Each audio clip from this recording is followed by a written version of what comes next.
Okay, I'm going to begin by highlighting underneath my eyes, and I like this area to be really super bright, so I'm using a really light concealer and I'm packing this in a triangle shape. This is going to highlight your cheekbones and make your under eye area look really bright and wide awake. When it comes to highlighting and contouring, it's definitely all about customizing things for your face shape. I have a bigger forehead, so I'm not going to put too much highlight because the highlighting is going to make things look bigger, so I don't want my forehead to look a lot bigger. I just want to highlight a little bit to balance out with the rest of my face. To keep the nose looking kind of natural, I'm going to put a little bit of highlight on the bridge and then a little bit of highlight just on the tip. This is going to make your nose look slender and pointy. When I go to blend out my contour, I want a lighter shade to be able to mix it with and make it look like a nice gradient effect. So I'm taking this lighter color and I'm putting this underneath my jaws and beside my mouth to brighten things up.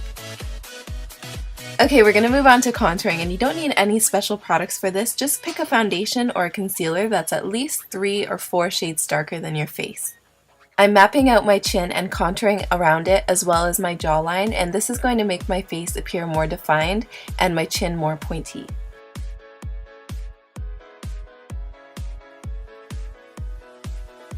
If you have a small forehead, don't add very much contour to your face because that's going to make it look even smaller. You can always add more highlight and that's going to make it appear bigger. For me, I have a bigger forehead, so I add a lot of contour and I balance it out that way. And don't worry if it looks messy right now. You don't have to apply your contour and highlight perfectly. You can do it really messily as long as you're putting it in the right places and blending it out properly.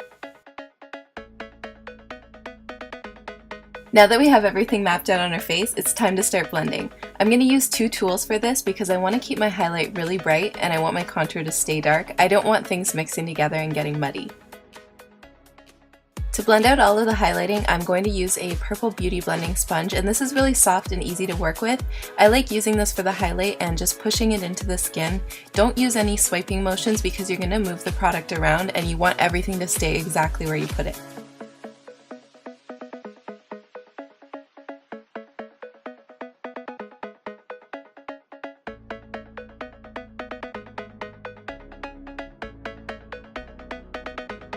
Because I'm using such a bright highlight and such a dark contour, that middle color is really perfect for my skin tone, and that gradient is really what's going to make the look more natural.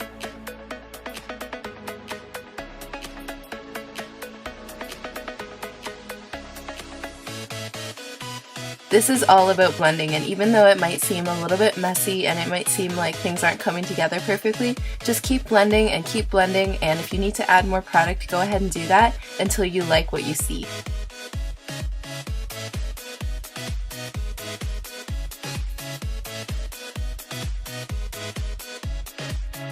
Now we have everything blended out, I'm going to take one of my favorite products right now. This is my Anastasia contour kit, and it has contour and highlight powders in it so you could really set your makeup and not disturb the color that you put down.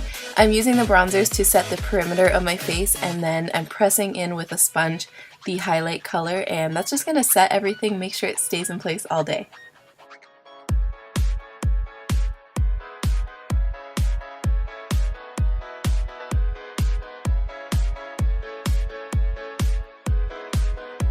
And now your makeup is set in place. It's going to last all day and all night, so this is a really good step, and it's awesome if you're going to be doing this before you go out.